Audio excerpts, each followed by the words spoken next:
Hello, hello, hello, and welcome to Miss Hope's Reading Hour on this marvelous Monday. So happy to be here with you all this evening. So I hope that you all had a great weekend. Um, Hopefully you got some rest and that you so far have had a marvelous Monday. Um, As you can see, I have on my African inspired jewelry because today we will be reading about an African king. We are talking about kings in love today. So, as you can see, I have on my kind of reddish outfit to fit what we are reading about today. We're reading about kings and love today. Hello, Jocelyn. So glad that you are here today. Hopefully, you had a good day at school. Um, so today, Miss Hope did not go to school because remember last week when I had the little tummy troubles? Still been kind of having the tummy troubles. I'm not 100%, but the thing that always makes me feel better is being here and reading with all of you.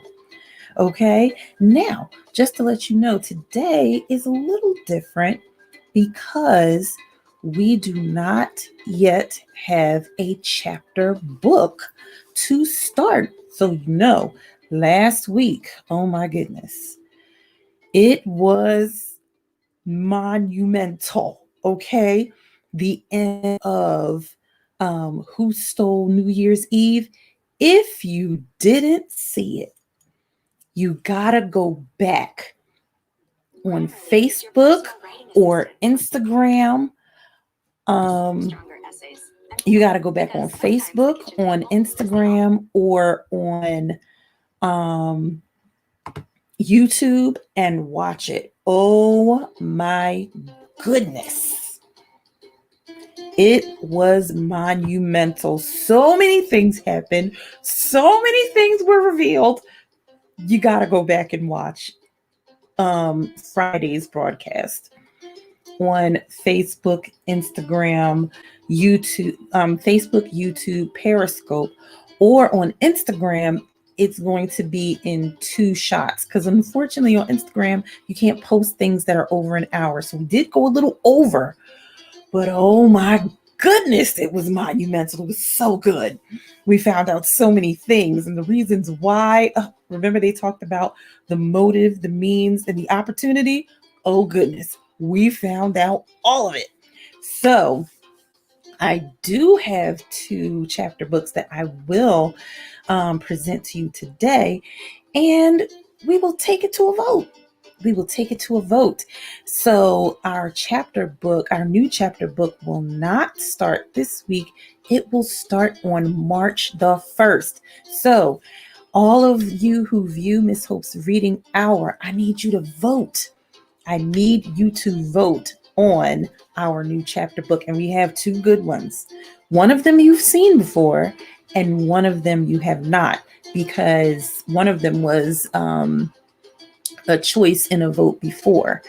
So you've seen one of them before, one of them you haven't. I will present them to you before the end of Miss Hope's Reading Hour. But today, beginning, we have three great books, three great picture books that we will be reading today. And there's one, where'd it go? There's one other book. Oh no, where did I put it? That if we have time, we will read it. Okay. So it could be a 4-book day. We will see. Okay. Because we still have to have time to present the other 2 books to you guys. All right. Now let us get our disclaimer out of the way. All of the wonderful music you hear and the wonderful books that we read, unfortunately, Miss Hope and Miss Hope's Reading Hour do not own the rights to any of them, but they are here for your listening and reading enjoyment. Okay. Now let me show you the books that we are reading today.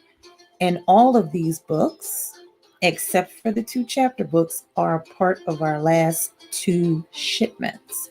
They're all brand spanking new books. Now, our first book is called Sundiata, Lion King of Mali. Sundiata, Lion King of Mali. This book is by David Wisniewski, and it is a Clarion book.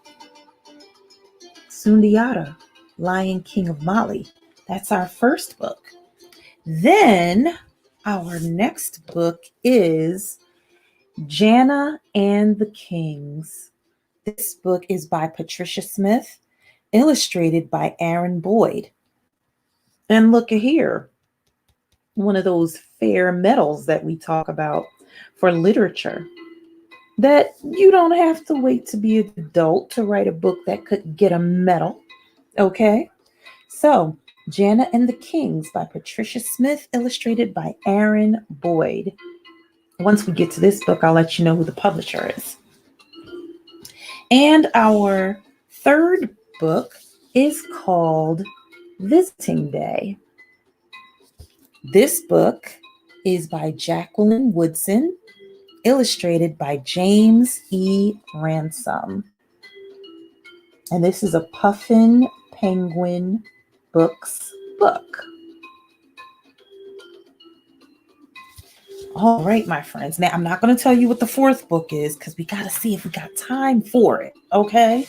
If we have time, we will read it. But if we don't, save it for another time, okay? So, let's get to our first book, Sundiata, Lion King of Mali, by David Wisniewski.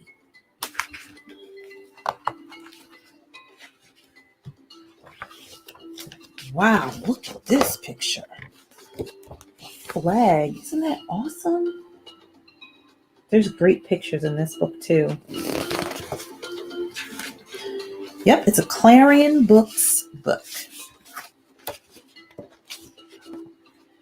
Listen to me, children of the bright country, and hear the great deeds of ages past.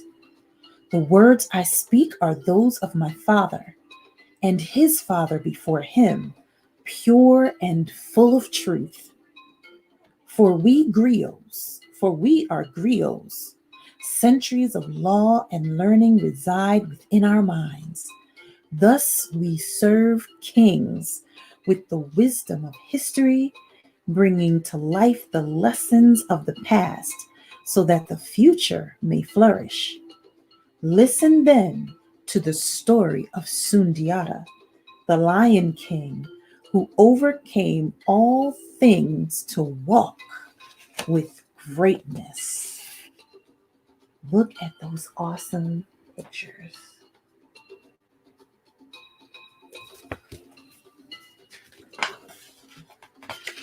As the lions rule the savannah with power and grace, so did Megan Konfata rule Mali. One day, two hunters approached his throne.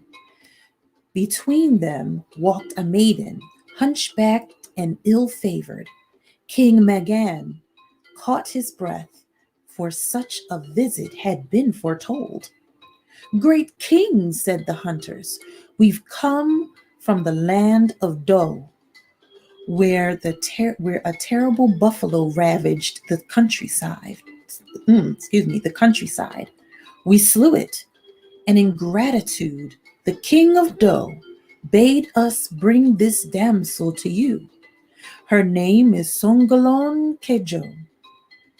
Though homely, she is said to possess the very spirit of that buffalo, strong and courageous. Of such spirits great kings are born, whispered Megan's griot. The son of lion and buffalo will be mighty indeed. So advised, the king wed Songolon and grew to love her.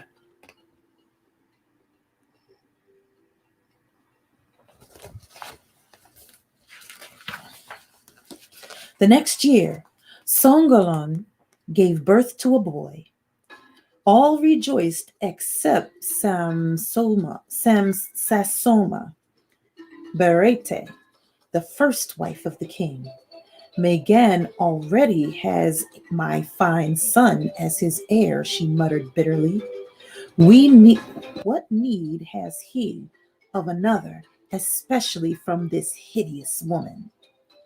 But the new prince, Sundiata, though blessed by the spirits of buffalo and lion, proved unable to speak or walk. At this, Sasoma Barete rejoiced. Oh, she doesn't seem very nice to me.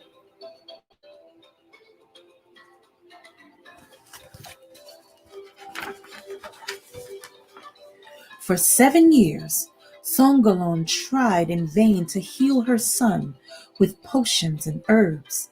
Sundiata dragged himself through the palace, ignored by some, ridiculed by others. His mother was heartbroken and his father despaired.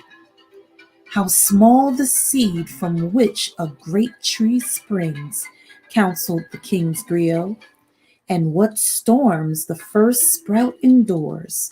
Sundiata will grow in his own time, not ours, great king.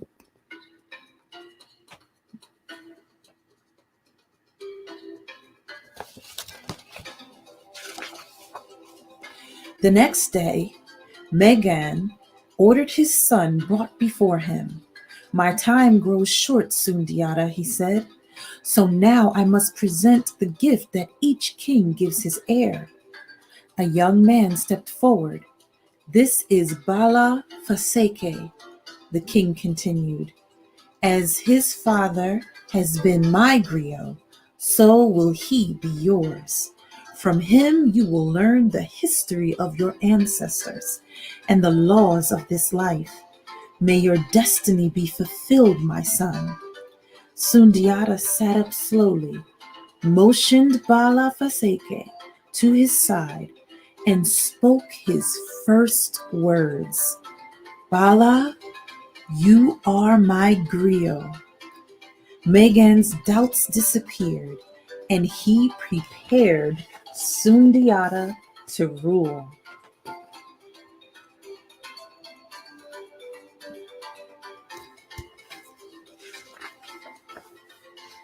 But when Megan Konfata died, the Council of Elders paid no attention to his wishes. Instead, they allowed the son of Sasuma Barete to ascend the throne. Filled with pride, Sasuma lost no time taunting Sundiata's mother. It would seem that a walking boy is better than a crawling lion. Seeing Songalon's tears, Sundiata summoned Bala Faseke. Go to the master smith, he ordered, and fetch me an iron rod. When Bala returned, Sundiata seized the rod with both hands, thrust it into the ground, and raised himself to his knees. Then, with a mighty effort, he pulled himself to his feet. The iron rod fell away, bent with strain, and Sundiata stood alone. A crowd gathered in amazement as Sundiata took a step, then another, and another. Make way, cried Bala Faseke. The lion is walking.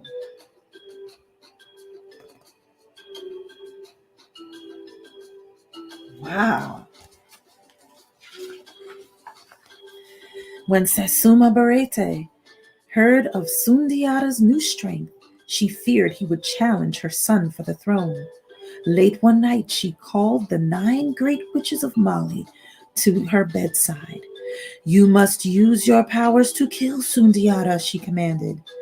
Our magic is useless without his anger, said the witches. Go to his mother's garden and pick her spices, hissed Sasuma. That will surely make him angry enough. But when Sundiata found the witches in his mother's garden, he greeted them courteously and helped them gather spices. Alas, queen, the witches reported, our magic cannot hurt a heart full of kindness. You can do nothing against him.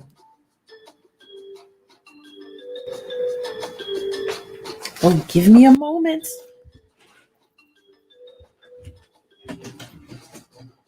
My computer cord came loose. There we go. And we're back. How to make sure it's staying charged so we can finish. All right, good. There we go. Back to the story. So Sasuma Barete bided her time. When Sundiata was 10 years old, she had Bala Faseke sent away to the court of Soso.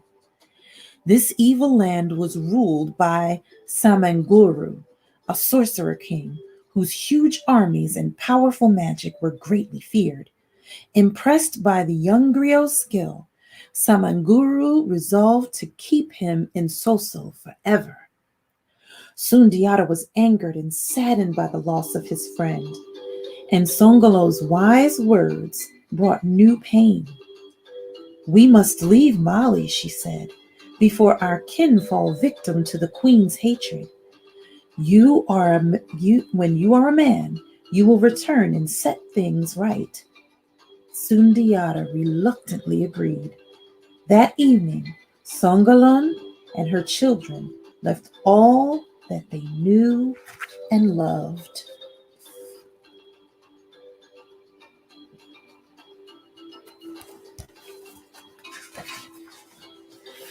For 7 years, the family traveled the harsh road of exile, journeying through the forests and plain from kingdom to kingdom. Rulers fearful of the queen's displeasure denied them shelter, and some gates were closed against them. Yet Sundiata grew in mind and spirit, even as his body grew in stature and strength. In all these trials, Sundiata never forgot Bala Faseke. At every court and caravan, he heard of the growing power of Samanguru and of the unhappy lands under his control. The family ended their travels in the city of Mema. Weary and ill, Songolon rested by the banks of the Niger. Sundiata found favor with the king of Mema, who took him on campaigns against the mountain tribes that troubled his kingdom. Observing Sundiata's courage and leadership, he decided to make the young prince his heir. He taught Sundiata the ways of war and government and looked upon him as a son.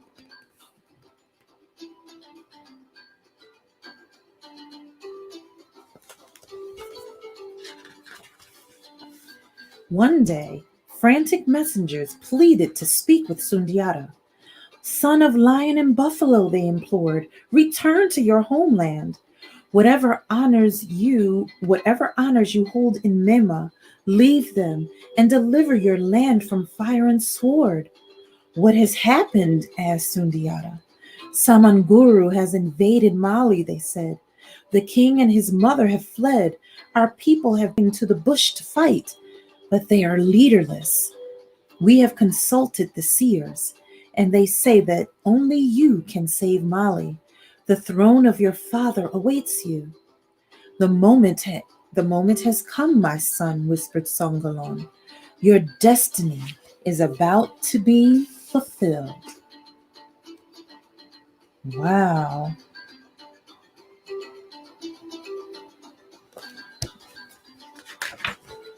Sundiata lost no time. The king of Mema gave him half his army, rank upon rank of armored horsemen carrying great iron spears. Riding at the head of this column, Sundiata stopped at every kingdom that had aided him along his long exile and gathered more troops. Soon a mighty host covered the savannah, and the thunder of hooves could be heard many miles away. The two armies clashed on the plain of Karina. All day the battle raged. Astride his gray charger, Sundiata galloped through the fray, searching for Samanguru.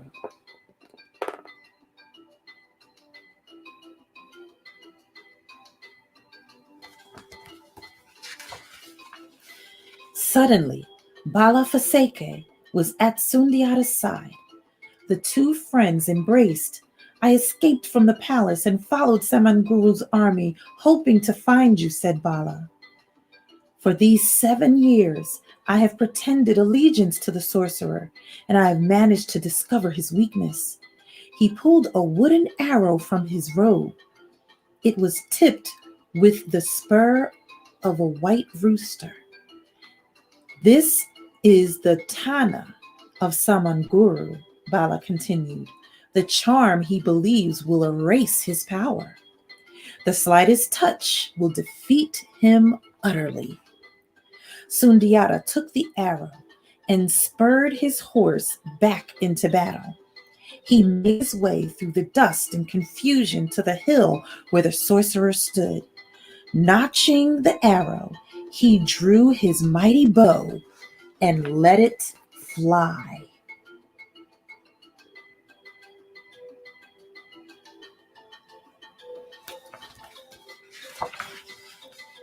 The arrow flew straight and true, cutting through Samanguru's cape and grazing his shoulder.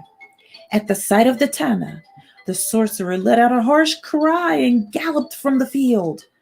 Pursued by Sundiata and Bala Faseke, Samanguru fled to the slopes of Mount Kulikoro and staggered into a dark cave. Powers of night, he cried, do not let me fall into the hands of Sundiata. It is said that Samanguru then became one with the stone of the cave, for he was never seen again. Disheartened by his flight, the sorcerer's army went down to defeat. Whoa.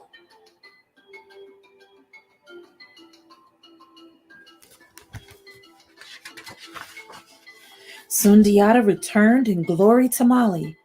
Crowds lined the road the entire journey, shouting his praise. The 12 kings who had aided him in exile and in battle waited at his throne. As Sundiata sat, they drove their spears into the ground before him, swearing allegiance forever. Sundiata spoke softly, and Bala Faseke conveyed his words to the multitude. Hatred drove me from this land, he said, because of what I seemed to be, a crawling child, unworthy of respect and unfit to rule. Mali has suffered great hardship as a result. Now I return as your king. Henceforth, none shall interfere with another's destiny. You, your children, and your children's children shall find their appointed place within this land forever. This came to pass, and Sundiata, the Lion King, ruled the bright country for many golden years.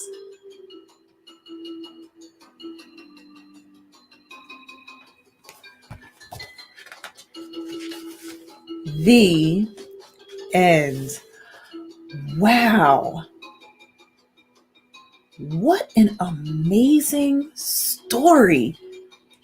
This story is so amazing. It makes me want to go and do research on Sundiata. Now, I've heard of Sundiata before, but reading this story, I'm like, is he a real king? Was this just a story of the country of Mali in Africa?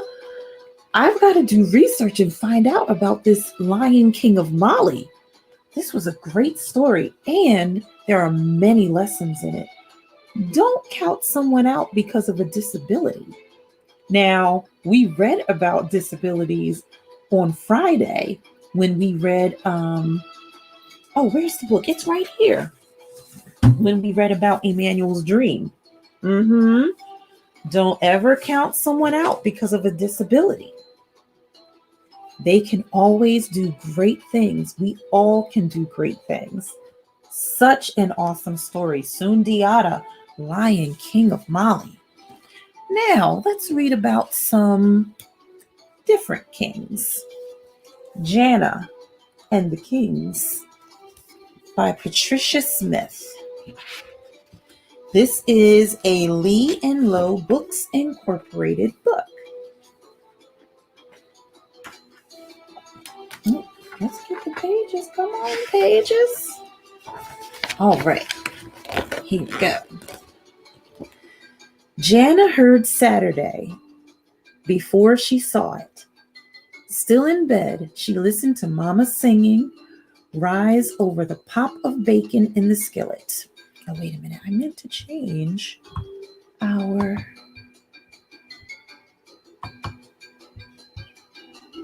There we go. Change our ambiance. You know how we do. Jana heard Saturday before she saw it. Still in bed, she listened to Mama singing Rise over the pop of bacon in the skillet. No bells on clocks went bring. There was no warning from Mama to, girl, stop poking so slow or you'll be late for school. There was just the music of a no-school morning and the smell of bacon and eggs, tummy tickling from 2 rooms away. Now, bacon can always get me out of the bed. Bacon's awesome. It's one of the best smells, right? Jana yanked open dresser drawers and pulled out jeans, knee socks, and a strawberry-colored t-shirt.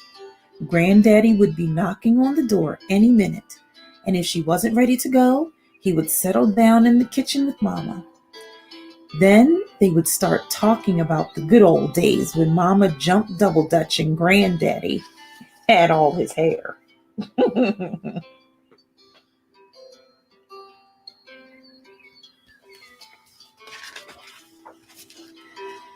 You certainly are jumpy this morning, Mama said when Jana ran into the kitchen. Going somewhere? Mama had a teasing way of saying things she already knew. Jana's baby brother, Rashid, squeezed a lump of fried egg through his fingers. He googled his eyes at Jana and screeched, Anna! Jana, she said slowly, so Rashid's ears could get used to the sound of her name. Rashid laughed, flashing his 2 teeth, and pointed at Jana with a slice of bacon. Anna! He cried again. He'll get it after a while.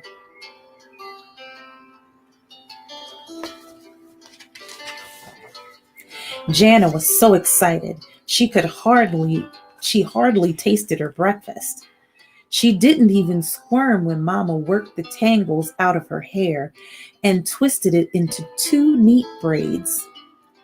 By the time she heard Granddaddy's footsteps on the porch, Jana's head was full of thoughts about how much fun the day was going to be.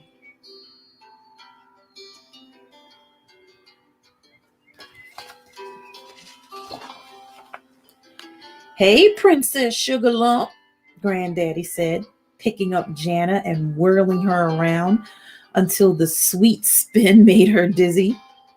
Granddaddy was Jana's best friend in the world. She loved the way he looked, his arms and legs skinny as pickup sticks. She loved his voice, which was smooth and growly at the same time. She loved how his hair looked like cotton candy snow. But most of all, Jana loved how they spent every single Saturday together.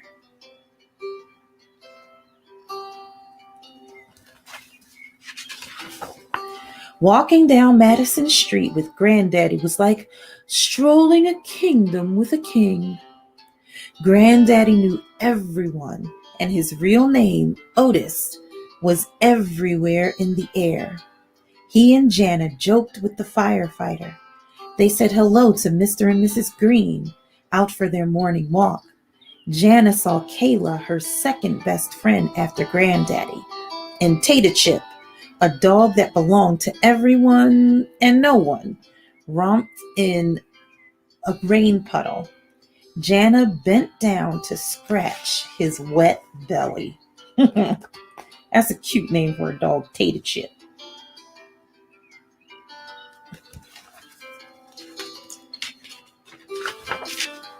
Granddaddy brought a cup of coffee for himself and an apple muffin for Jana, and they sat at a folding table on the sidewalk outside Watson's corner store. So, Princess Sugarlump, what should we do today? Granddaddy always asked the same question. I think you need a haircut, Granddaddy. Jana always answered, even though he didn't. Jana always answered, even though he didn't really. Oh, he didn't really need a haircut. You know, I do believe I do, Granddaddy replied as he always did. Then he finished his coffee. Jana took a last bite of muffin, and they headed to her favorite place in the whole world, Terrell's Barbershop.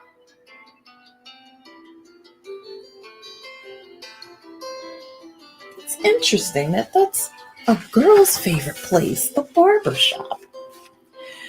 The morning was warm and the door of the barbershop was open. Jana took a deep sniff of the sugary smells of shampoo and aftershave and that oily spray that made cut hair shine like diamonds. Then Jana heard the voices coming from inside the barbershop. There was laughing and teasing and bragging. The room was full of kings, just like Granddaddy. As soon as Jana and Granddaddy walked in, the words pretty and sweetheart and there's our baby washed over Jana and made her feel like a real princess. Amos, who played the organ in church, gave Jana a hug, flashing his bright gold tooth as he smiled. Mr. Odell, who worked in the meat market, and Terrell, the barber, who talked all the time and never seemed to take a breath, were there also.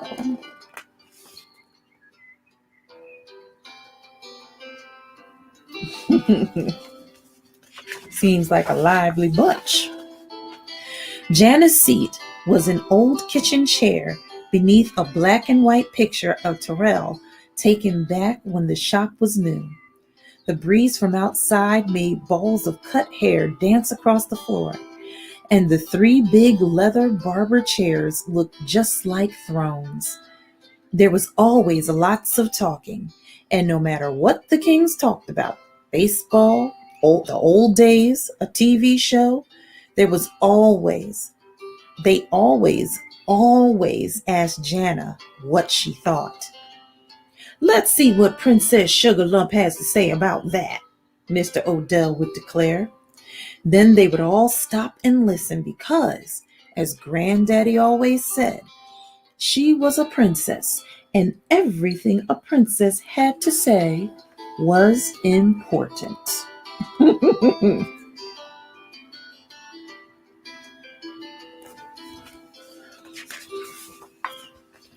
One day, right before Saturday rolled around again, Jana awoke to the sound of her mother on the telephone.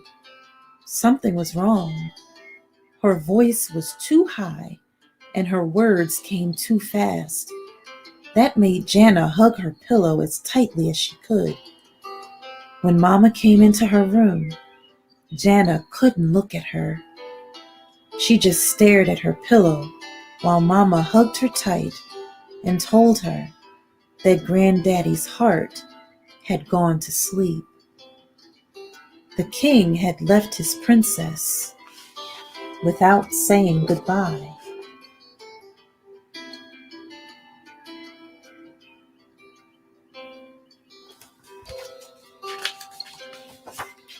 Lots of Saturdays passed. But to Jana, they didn't feel like Saturday anymore. There were no steps on the porch, no knocks on the door, no sweet and dizzying whirl-arounds. Rashid played busily with his toys. "Jana!" he called loud and clear, but Jana didn't hear that he had gotten her name right at last. Even though Granddaddy was gone, time kept moving on.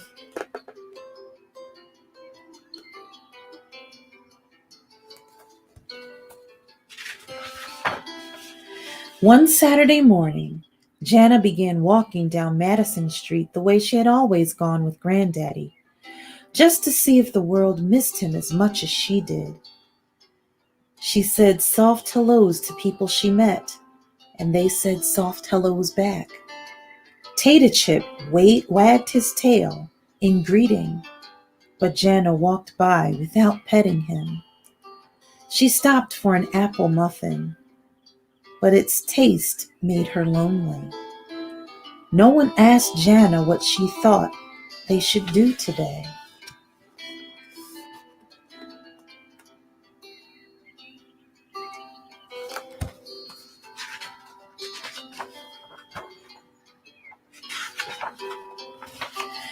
Jana walked past Terrell's barbershop 3 times.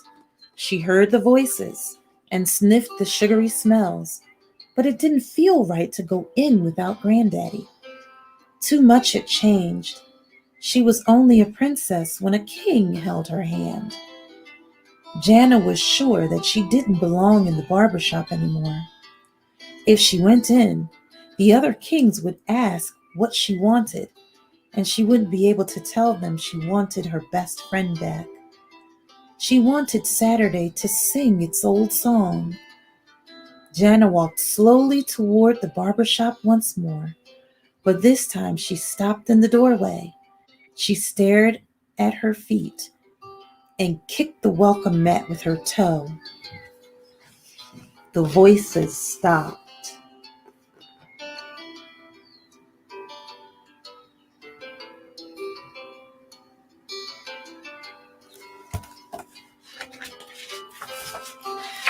"Well, if it isn't Princess Sugarlump," Amos said with his big booming voice. It felt strange to hear just one voice instead of all the voices at once. Jana saw Amos smiling at her, his bright gold tooth winking hello over and over again.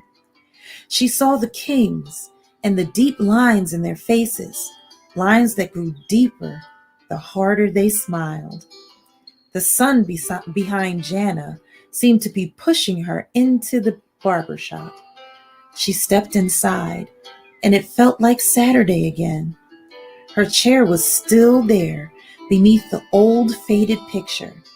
Terrell took Jana's hand as he motioned for her to sit.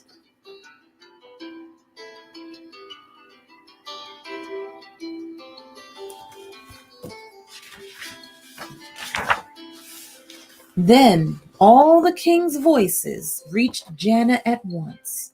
Mr. Odell's, Terrell's, Amos's, the words pretty and there's our baby and sweetheart washed over her, just as they used to.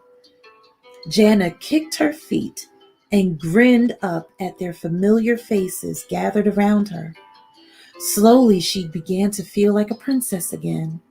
Granddaddy wasn't gone. Jana could feel him here among the other kings in this place they both loved. The end. Oh, what a beautiful story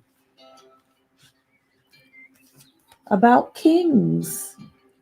Just because they are not on a throne in a country with gold and jewels and fighting wars, just because they're not in a place like that, living in a palace, doesn't mean that they are not kings. I know many of us probably have kings in our lives. I unfortunately never got to meet either of my grandfathers, but my dad was a king, and I have many people in my life who are like kings to me. And the wonderful thing about this story that it teaches about kings and about love is that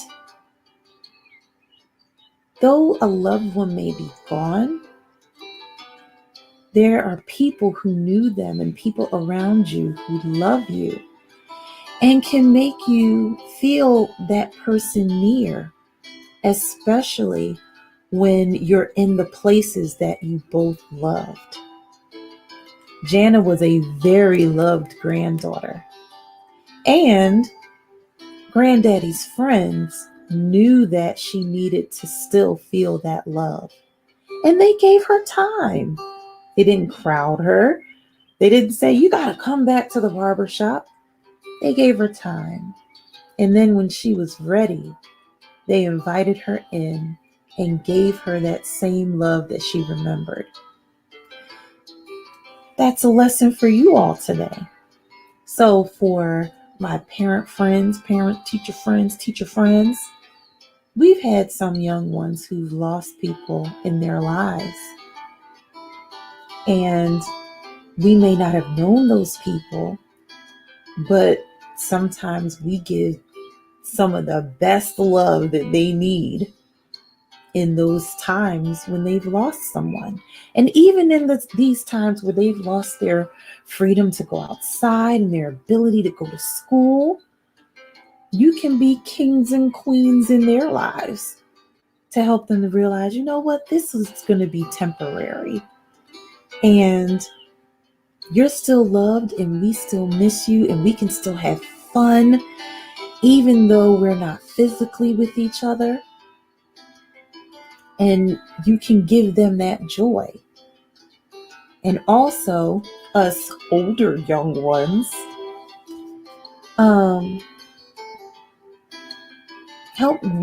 this book helps us to remember to be that joy and that love for those of us who've lost people during this time. That we'll help each other to feel that love and that joy and that fun and that laughter, even if we can't be right with each other physically. Great, great book. And you know, one thing I've realized as we've been going through this time of Miss Hope's Reading Hour since April of last year, we're coming up on it this year, is that sometimes a children's book can speak a lot to us adults and help to heal some of our hurts too. So don't just look at these books as just being for kids. Don't look at Miss Hope's Reading Hour as just being for them. It's a family affair. And hopefully the books that I read can give you joy and can give you hope and help to heal some things that you're dealing with through this time too. Now, let us get to our last book. I don't think we're going to have time for that fourth book, but it's a good one, and I'm going to make sure to get to it, okay? Our last book, Visiting Day by Jacqueline Woodson. Look at how straight that is. That's brand spanking new, y'all. Oh, I'm sorry. I love new books. Yes, this is a Puffins book. A Puffin Penguin book. Only on visiting day is there chicken frying in the kitchen at 6 a.m. and Grandma humming soft and low, smiling her secret just for Daddy and me smile.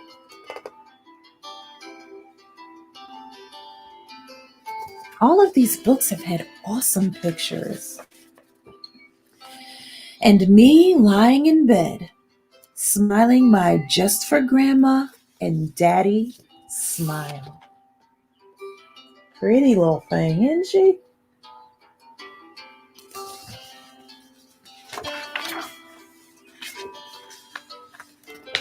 Oh, look, Grandma's doing her hair.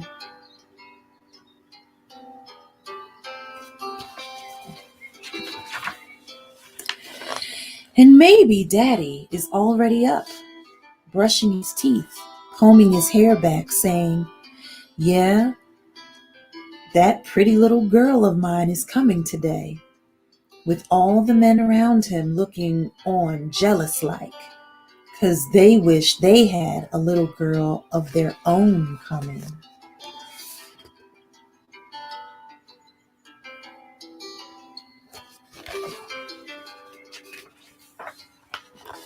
Only on visiting day does Miss Tate come over, when the sky is still pink, heavy with presents for her son, Thomas, saying, "Please, can you take these with you?"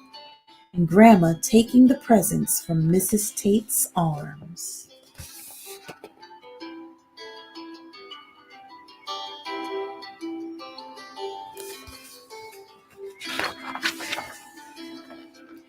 And shooting me a look that says, "You better not make a sound about Mrs. Tate not having money to take the bus up there to see her only son."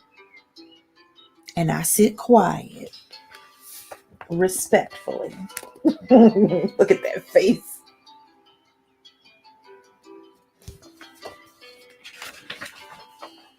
Only on visiting day do I stand patiently at the bus stop, holding tight to Grandma's hand until everybody's inside.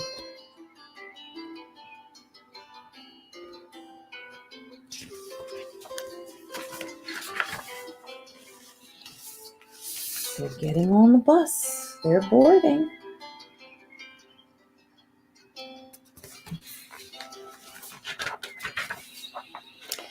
And we're all passing around fried chicken, cornbread, and thick slices of sweet potato pie until maybe we think we're going to pop. Oh, fried chicken, cornbread, sweet potato pie.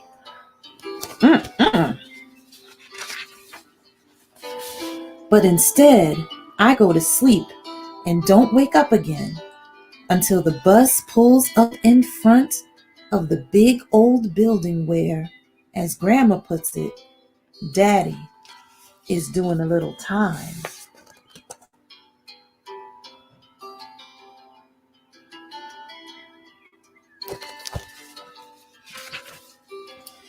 Only on visiting day do I get to tell Daddy everything that has happened over the month, while I sit in his lap and he pulls on my braids, smiling his big "me and Grandma have been gone forever" smile, laughing his big laugh, showing me and Grandma off to his friends, pressing peppermints into my hand and kisses against Grandma's cheek.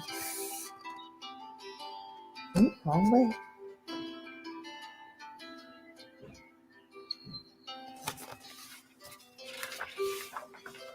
Grandma says it's not forever going to be like this.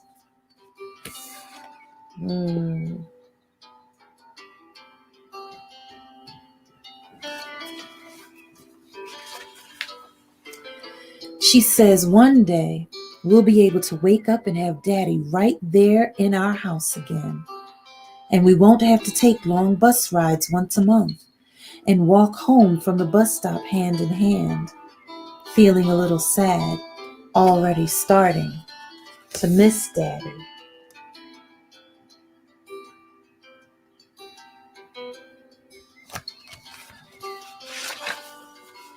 Grandma says all it takes is time, a little time, and while we're holding out waiting for Daddy to come home, we can count our blessings and love each other up and make biscuits and cakes and pretty pictures to send to Daddy.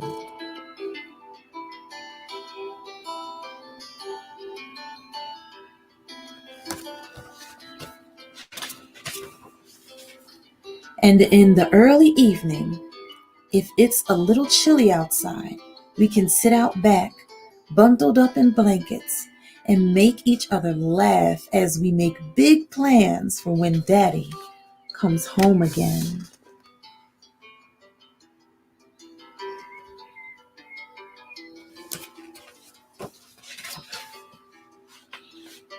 The end. Visiting Day. This is an awesome story.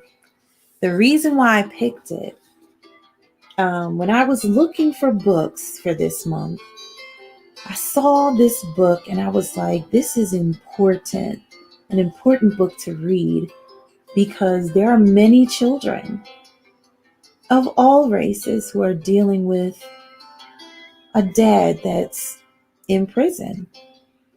And sometimes society can be cruel and think that people who are in prison don't deserve to be loved. But for every person that's in there, there's a family attached. And sometimes there's children attached who love them just the same. And it should be okay for them to love them. And it is. And no one should make you feel bad about loving that family member, caring for them, praying for them, wanting the best for them while they're in prison and when they get out. And shout out to grandparents, because there are a lot of grandparents out here who are taking care of their grandchildren, all the while making sure that they feel loved and cared for, even when their parents aren't around. So shout out to those grandparents who are standing in the gap and being that big bowl of warmth and love that children get to experience even when they are waiting to see their parents again. And for all of you who may be dealing with someone that you love being in prison, know that it's not wrong to love them, to send them letters, to let them know that you love them and care for them, and to believe that the best will happen once they return home. This was a wonderful story about love, the love of a father for his children, his child, the love of the child for the dad, even though she doesn't get to see him all the time, and the love of a grandmother who is holding the family together. Definitely had to read this one this month, in Love Month. There are many ways to love, many ways. It's not just the romantic hearts and chocolates. Love makes the world go round, and love can change hearts and lives. Oh, so glad I got to read those books. They were great, awesome books. Now, before Miss Hope's reading hour is over, let us get to these chapter books, okay? So let me show you the 2 chapter books that you're going to get a chance to choose from. The first one is one that you have seen before. This one is called, it's not upside down, The Unteachables. The Unteachables by Gordon Korman. This is a good book, okay? The Unteachables. Also, the other one is called Patina. This book is by Jason Reynolds. Patina. Tagline, Patty ain't no junk. I was like, oh, that's interesting. Patina sounds feisty. All right. So let me read. Let me see if I can get this in before time runs out. The Unteachables are a notorious class of misfits, delinquents, and academic train wrecks. Like Aldo with anger management issues, Parker, who can't read, Kiana, who doesn't even belong in this class or any class, and Elaine rhymes with pain. The Unteachables have been removed from the student body and isolated in room 117. Their teacher is Mr. Zachary Kermit, the most burned out teacher in all of Greenwich. He was once a rising star, but his career was shattered by a teaching scandal that still haunts him. After years of phoning it in, he is finally 1 year away from early retirement, but the superintendent has his own plans to torpedo that idea, and it involves assigning Mr. Kermit to the Unteachables. The Unteachables never thought they'd find a teacher who had a worse attitude than they did, and Mr. Kermit never thought he would actually care about teaching again. Over the course of a school year, though, room 117 will experience mayhem, destruction, and maybe even a shot at redemption. The Unteachables by Gordon Corman, choice number 1. Choice number 2, Patina, Patty Ain't No Junk by Jason Reynolds. Let's read about Patina. Patina, Patty Jones, is the fastest girl on the Defenders track team. Makes sense. She's got a lot to run for. She runs for the kids at the fancy new school she's now being sent to show the ones who taunt her that she's going to be someone someday. She runs for her fellow Defenders newbies, Ghost, Sunny, and Lou, to make them proud. She runs for her little sister Maddie, who relies on Patty to show her how to be brave and strong. She runs for her mother, who can never run again. Like Ma says, Patty ain't no junk, and she's out to prove it. But when the pressure becomes too much, can she outstand it? Or outdistance it? All right, that is the story of Patina. Patty ain't no junk. So these are our 2 choices for our new chapter book. Okay, so I'm going to put something up on Facebook and Instagram. I'm going to need for you guys to vote. Okay, I'm going to see if you can do that on Periscope, but I'm not quite sure. We'll see.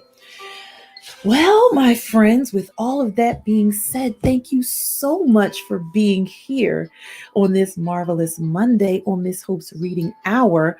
I am super excited about the books for next week. Super excited. I mean, not next week, but for Wonderful Wednesday and Fabulous Friday. Like, I have so many books. Like, I'm like, which ones am I going to choose?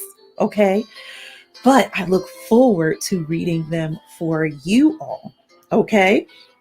Now, with all of that being said, I need you to vote when I put up the voting for the new chapter book that will start on March the 1st, either The Unteachables or Patina, Patty Ain't No Junk. And I will see you next time on our Wonderful Wednesday broadcast. Until then, my friends, have a great rest of your marvelous Monday. Have a terrific Tuesday. And I will see you right back here on Wonderful Wednesday on Miss Hope's Reading Hour. Until then, my friends, I will see you next